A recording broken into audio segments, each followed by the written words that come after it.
hasta las 10 de la mañana. Bueno, si quieren comunicarse con nosotros, lo pueden hacer a través de nuestra línea de WhatsApp, Nati. 261-566-8715. Bueno, como le habíamos anticipado hace un ratito nada más, vamos a hablar ahora con José Valerio, el doctor José Valerio, integrante de la Suprema Corte de Justicia de la provincia de Mendoza, que gentilmente se acercaba hasta nuestros estudios para poder charlar un ratito, como lo hacemos cada Sí, claro. unos meses. Lo invitamos y podemos desmenuzar algunos temas importantes. ¿Cómo le va, doctor? ¿Qué dice? ¿Qué tal? Buen Bienvenido. día. Bueno, muchas gracias. Gracias por la invitación. No, por favor, y gracias a usted por siempre estar dispuesto a poder charlar. Bueno, queríamos, el otro día estuvimos hablando, nosotros lo venimos hablando ya hace varios años, desde que arrancamos creo que la transmisión de DM News Radio al aire, que veníamos observando, porque nosotros venimos muy temprano hacia la radio y vemos muchas personas que duermen, que son en los portales de algunas casas, en distintos lugares de la ciudad, y ahora esta situación se ha incrementado. Entonces, bueno, el otro día conocíamos la palabra de la iglesia por parte del padre Marcelo, que hicieron una reunión donde estuvo presente también la Suprema Corte, y usted estuvo como representante allí para tratar este tema, esta problemática de la situación de calle que viven algunas personas. Cuéntenos un poquito cómo observaron este tema, cómo lo analizaron, qué análisis han hecho de la situación. Bueno, fue una reunión que motorizó el padre Marcelo. Nos pidió en la Corte si lo podíamos hacer en la Corte, le dijimos que sí, con todo gusto. Y él se encargó de invitar a las distintas reparticiones e instituciones. Estuvieron presentes miembros del Poder Ejecutivo Provincial, el ministro de Gobierno, su jefe de gabinete, de distintos organismos del Gobierno Provincial, como la subsecretaria de Salud.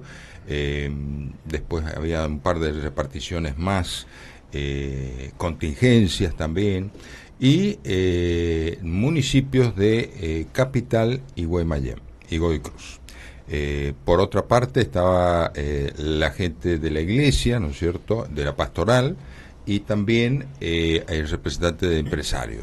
Y por la justicia nos había pedido el padre Marcelo si pueden estar los jueces contravencionales, que es digamos así, el primer eslabón de la justicia, que pueden llegar a hacerse algún planteo respecto a esta problemática cuando hay alguna contravención. Claro. Bueno, ahí estuvieron explicando con detenimiento cuál es la estrategia que lleva el Ejecutivo y las municipalidades respecto a lo que suele denominarse la prevención primaria, secundaria y terciaria. Acá fundamentalmente es prevención secundaria y terciaria. Y una de las cuestiones más trascendentes es la creación o el funcionamiento de un registro provincial respecto a las personas en situación de calle.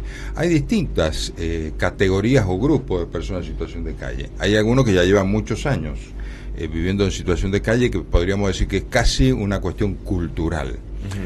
No es fácil en estos casos. Hay otros casos que son por razones de salud mental, que lo explicó la subsecretaria. Lo que pasa es que digamos, la receptividad en el sistema de salud tiene un límite. Claro. Es muy caro el sistema de salud y no se lo puede tener permanentemente dentro del ámbito. Claro, exactamente. Una vez que corresponde darle el alta, le dan el alta, y bueno, generalmente terminan en situación de calle y vuelven al sistema de salud.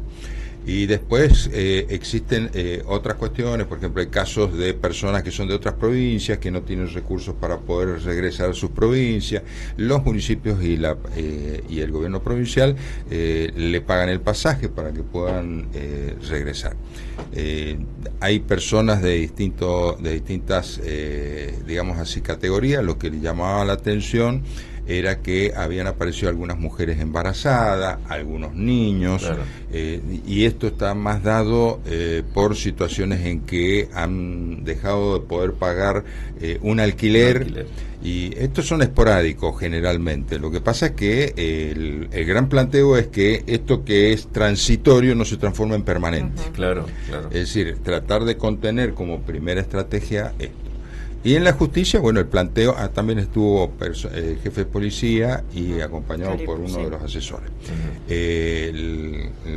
Tanto la policía y, por supuesto, principalmente el Poder Judicial a través de los jueces contravencionales, que tuvieron presente 6 de los jueces contravencionales, que eran los que correspondían a esta zona.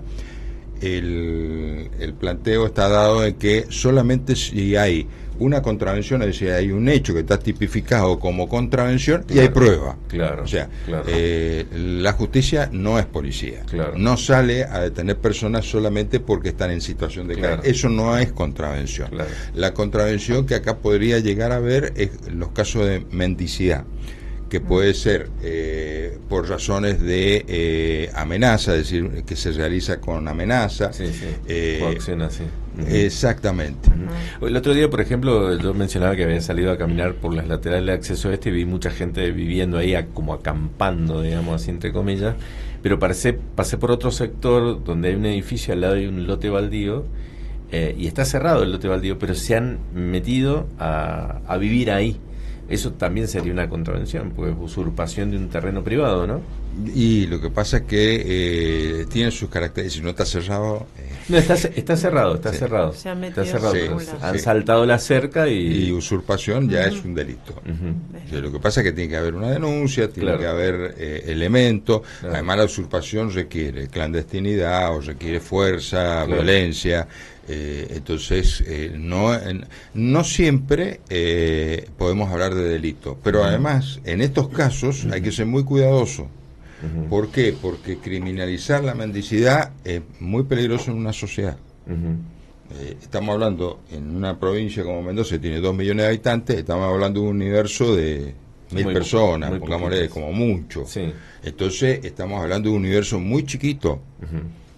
No estamos hablando del 10% de la población, no estamos hablando del 5%. No. Entonces, hay que ser muy cuidadoso, hay que ver cuáles son las problemáticas. Pues, por ejemplo, un grupo que ha aparecido en los últimos tiempos, tienen 15 detectados, es personas que por razones de violencia de género han sido excluidos de sus hogares, exactamente, y no tienen dónde vivir. Por distintos motivos. Entonces están en situación de calle y hay albergues, pero los albergues no alcanzan para todos los que están en situación de calle. ¿Cómo funciona el albergue? Porque van, por ejemplo, se higienizan, te pueden dormir esa noche y lo tienen que dejar en el día. ¿Cómo es y eso o funcionan distintos?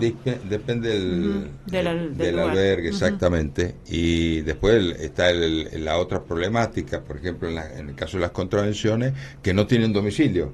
Pero si están registrados y están en un albergue, bueno, el domicilio es el albergue. Entonces, bueno, esas cosas son las que hemos ido trabajando.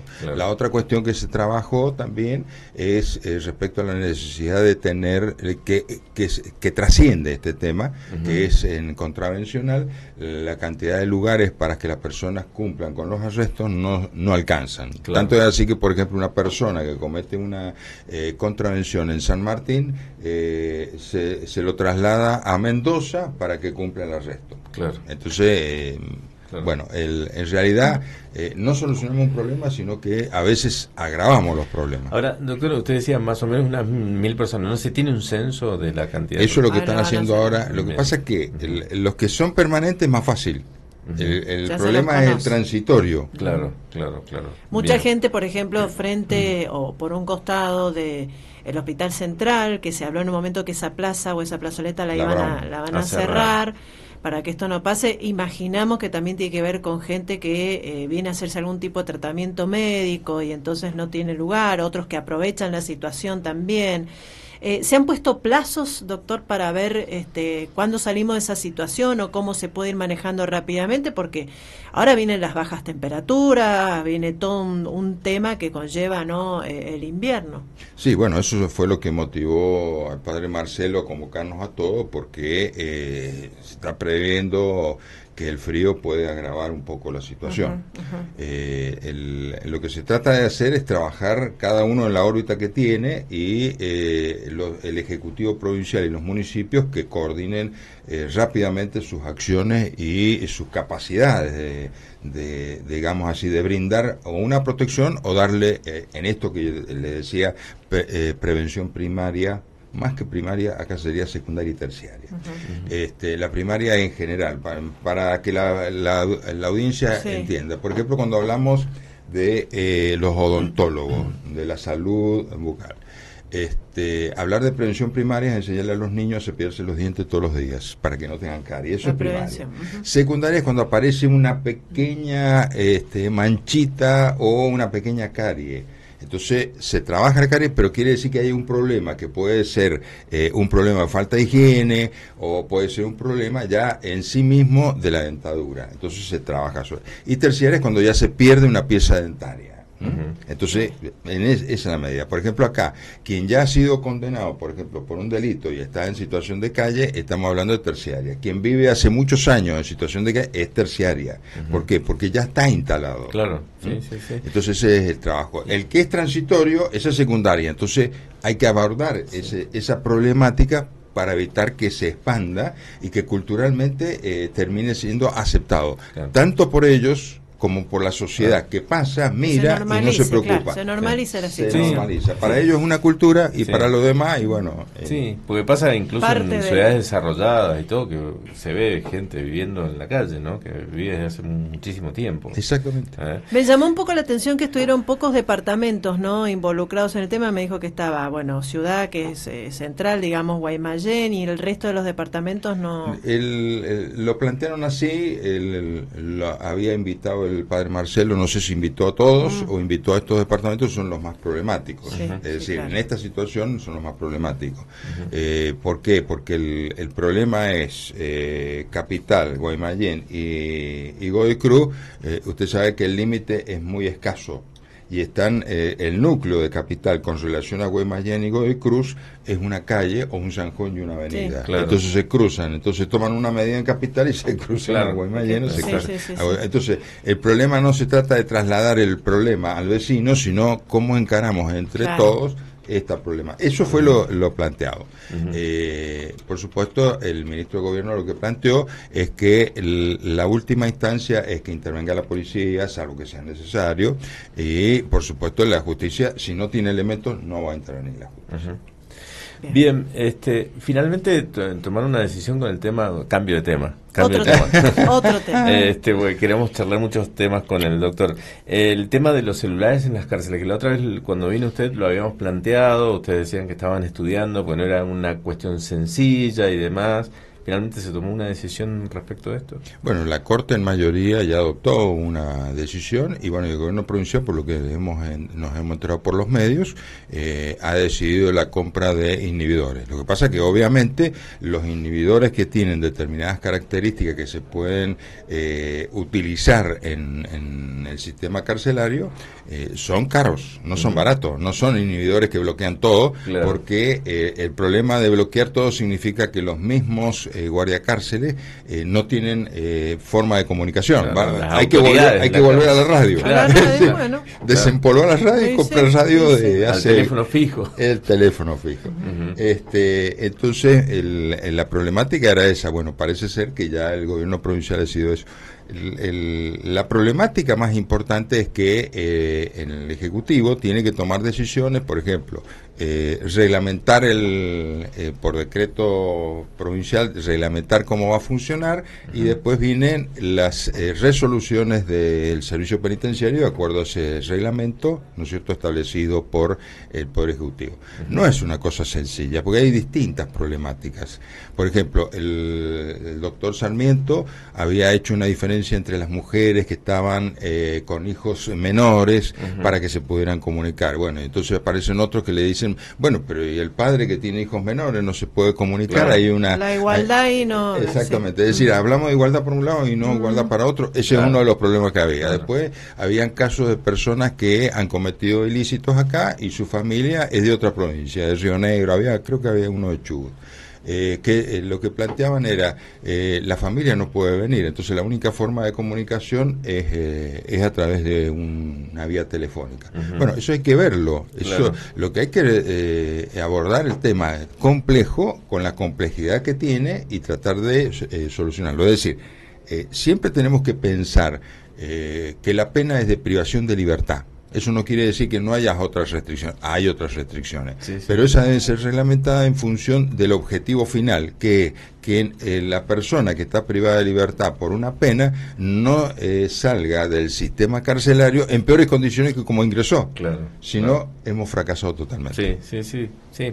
Y resentido con la sociedad. Y resentido y todo lo demás. Entonces, bueno, hay un punto de equilibrio entre saber cuáles son las reglas, cómo cumplirlas, ¿no es cierto? Y tener la flexibilidad como para poder saber. El problema de estudio, no se puede darles posibilidad de estudio y no darles las herramientas, claro, porque si no tampoco sirve. Los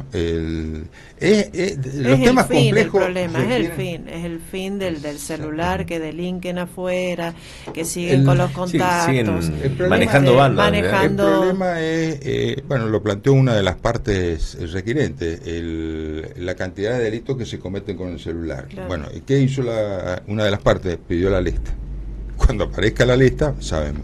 Claro. Porque es fácil cuando son por celulares. ¿Por qué es fácil? Porque están todos registrados. Claro. Entonces, lo que hay que saber es cuántos son los celulares que se han utilizado para cometer determinados delitos. Claro. Es decir, no quiere decir que no exista, pero esto nos planteamos. Por ejemplo, ¿hay muchos delitos cometidos por celulares? Sí. ¿Y de los que están en persona de libertad? Sí. ¿Qué hacemos? ¿Les prohibimos a todo el uso del celular? Claro. No.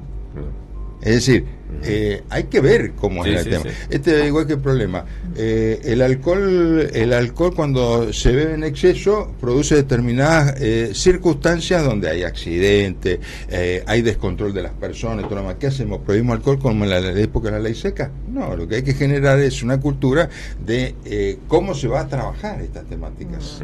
Es decir, yo creo que el pensar en la restricción absoluta no es propio de una sociedad libre, de personas con ciudadanos que sean responsables. Lo que hay que generar son ciudadanos responsables para que eso sea la cultura. Esos ciudadanos responsables sean los que manejen.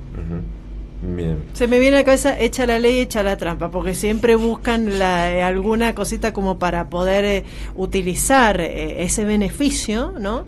De repente para seguir haciendo lo que están haciendo. Esa cuestión cultural, doctor, es complicada, ¿no? Están en un contexto donde muchas veces nosotros nos pensamos, bueno, ayuda al que está privado de la libertad reinsertarse en la sociedad después de haber pasado por el sistema carcelario o no. Entonces, bueno, son preguntas que nos tenemos que seguir haciendo a ver si encontramos o no una solución. Que no es fácil. No, absolutamente, pero la línea es tan delgada, digo, que por ahí le buscan, cuando se les da ese beneficio, finalmente le buscan la manera de seguir con sus negocios y sus cuestiones. Es difícil. Sí. Es difícil. Esto es igual que cuando te dice, ¿los celulares en la escuela? ¿Sí o no? Claro. Y entonces uno le dicen sí y otro le dicen no. Claro. Lo que pasa es que depende para qué. Sí. Si va a estar con el celular en la escuela para estar jugando, para mandarse mensajitos, apostando, todo lo demás, obviamente todos vamos a decir que no. Ahora, en la sociedad moderna y lo que se nos está viniendo con inteligencia artificial, ¿podemos pensar en eliminar los celulares? Pues sí es parte de la vida. Exacto. O no nos damos cuenta qué es lo que está pasando en la calle todos los días en nuestras casas. O sea, aparte reclamamos que los chicos tengan computadora en la escuela, pero un celular es una computadora, o sea... ya no es un medio de comunicación. No, y es una herramienta también de extorsión, es una herramienta que utilizan también de... Por eso, ¿qué hacemos? ¿Los prohibimos? Es complicada, es complicada. ¿Qué hacemos? ¿Los prohibimos o aprendemos a usarlo y enseñamos a usarlo? Exacto. Esa es la problemática. Es decir, o si no, nos planteamos como en las sociedades autoritarias, los tenemos todos controlados, como en el Gran Hermano, 1984, George Orwell. Sí, el libro. Exactamente, que no es ni más ni menos que Gran Hermano, Big Brother. Sí, exacto. En definitiva, pensamos, ¿qué tipo de sociedad queremos? ¿Una sociedad con personas libres? Bueno, la libertad se construye todos los días. Se hace todos los días. No es fácil, claro que no es fácil. A cada uno de nosotros no nos costó pasar de una etapa a otra, de niño a adolescente, adolescente a adulto, de adulto a adulto mayor.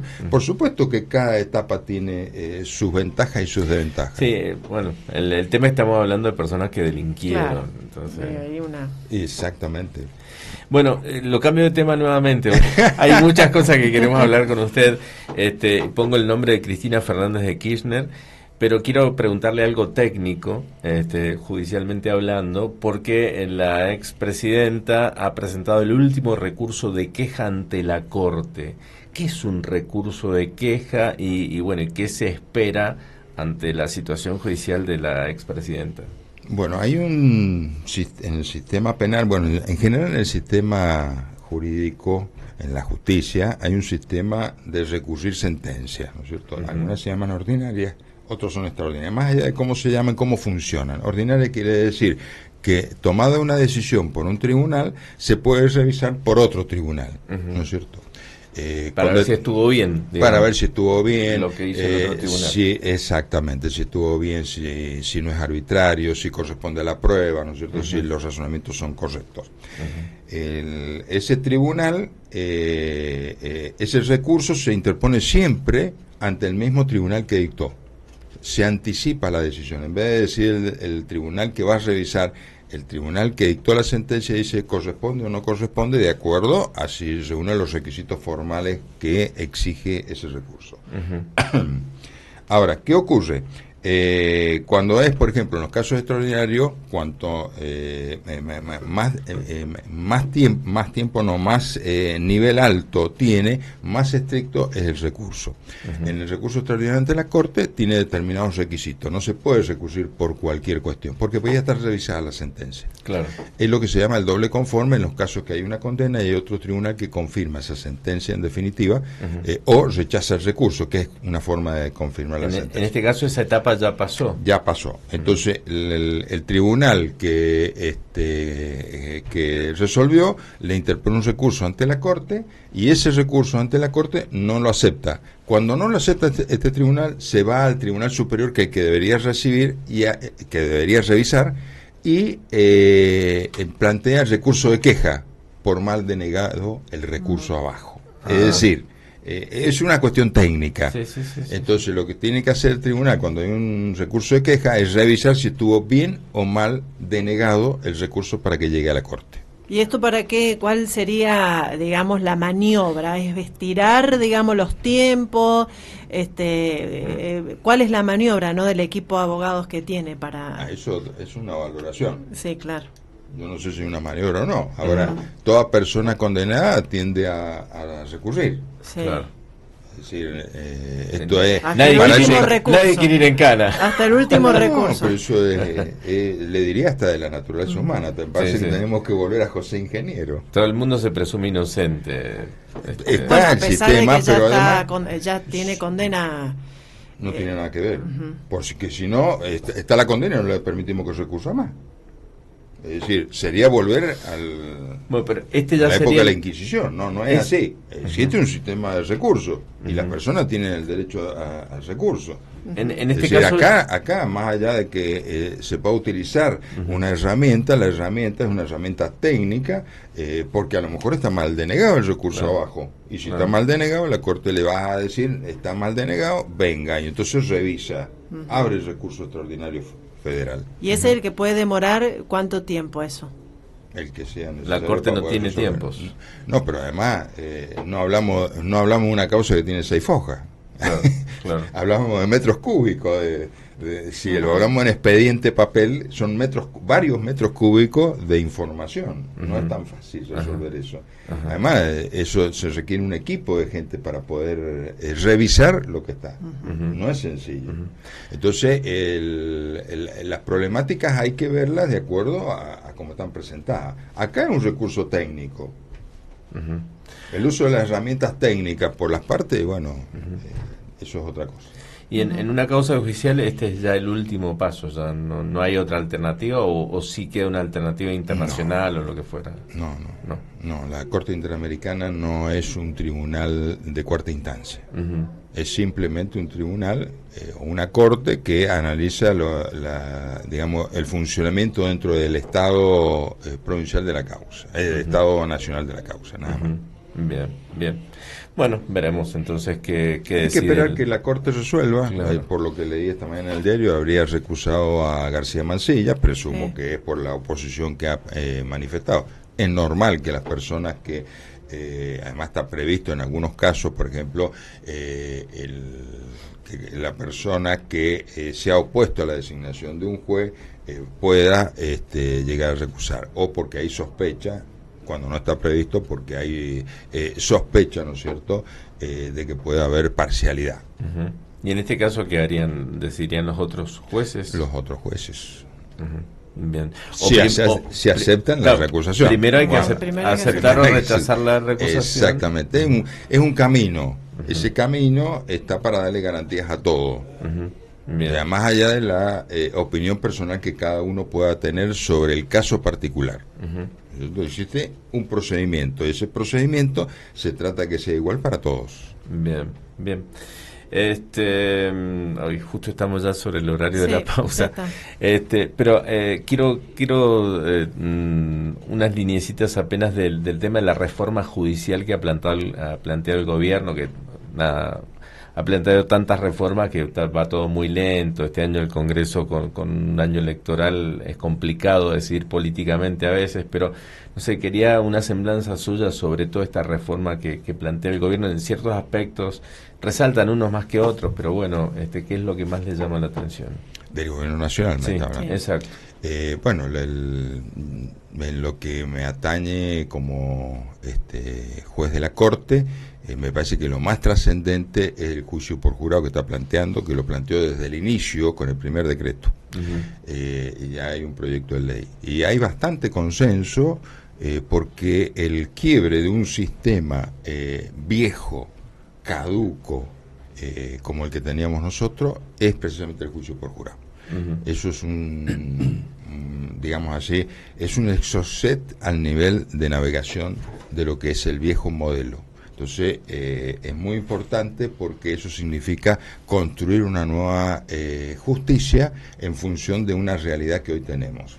Lo que nosotros teníamos, más allá de los temas constitucionales y todo lo demás, estaba previsto en la Constitución el juicio por jurado. Pero el problema es que nosotros adoptamos, y digo nosotros, la República Argentina adoptó desde fines del siglo XIX en adelante códigos de procedimientos propios de los sistemas europeos. Los sistemas europeos estaban basados en una sociedad que nosotros estamos en peores condiciones que ellos, uh-huh, con muy pocos abogados, niveles culturales muy bajos, alto grado de analfabetismo, ningún sistema de comunicación, no había ni teléfono cuando fueron diseñadas estas cosas. Claro. Entonces, el procedimiento era tratando de asegurar a las personas que pudieran ejercer sus derechos, evitando lo que pasaba antes, que encerraban a una persona en un calabozo, en un sótano, y no tenía nunca juicio y estaban 10 años encerrada. Claro. Entonces, evitando ese tipo de cosas. Todo ese andamiaje que sirvió para salir de una sociedad primitiva como era esa, hoy se encuentra con una realidad. Hoy ya no hay un puñadito de abogados con los cuales usted tenía que gobernar, legislar y juzgar. Claro. Y además ejercer la profesión de abogado. Uh-huh. Hoy tiene, por ejemplo, Mendoza tiene un abogado cada 200 habitantes aproximadamente. Un abogado cada 200 habitantes. No hablemos del nivel cultural. Los niveles, más allá de la discusión respecto a si las personas tienen suficientes conocimientos por el sistema, digamos, regular o normal de educación, sino que hoy existe un nivel cultural que la tecnología, no nos olvidemos, sí, también obliga a tener, claro, aunque sea práctico. Claro. Y esto también contribuye a un funcionamiento. Pero además esa tecnología nos da un nivel de comunicación extraordinario. Sí, sí. Entonces, ¿podemos seguir pensando los procesos como eran antes? No. ¿Podemos seguir pensando los procesos asegurando de que el juez era el juez que existía antes, que todo lo ve, todo lo puede y todo lo hace? Claro. No. Entonces, ¿qué es lo que hay que hacer? Hay que hacer lo mismo que hacemos nosotros. Vamos al banco y ya no nos atiende una empleada. No hacemos una cola de 1 hora y media. Bueno, ustedes son mucho más jóvenes que yo, pero eso de esperar 1 hora y media, 2 horas, claro, para sacar un poco de dinero del cajero, del banco, o hacer algún otro trámite, hoy lo hacemos en cuestión de segundos. Pagamos, pedimos préstamos, hacemos transferencias. ¿Cuántas cosas hacemos hoy que no nos damos cuenta porque es instantáneo? Exacto. Bueno, eso mismo tiene que ser trasladado a la justicia.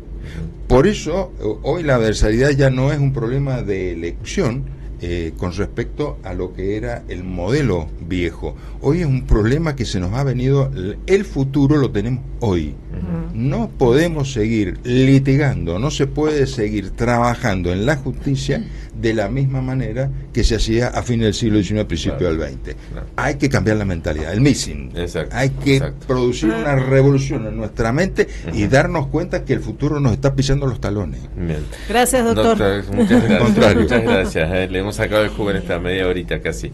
Bueno, nos vamos a la pausa y enseguida seguimos con la última parte de La Verdad al Aire.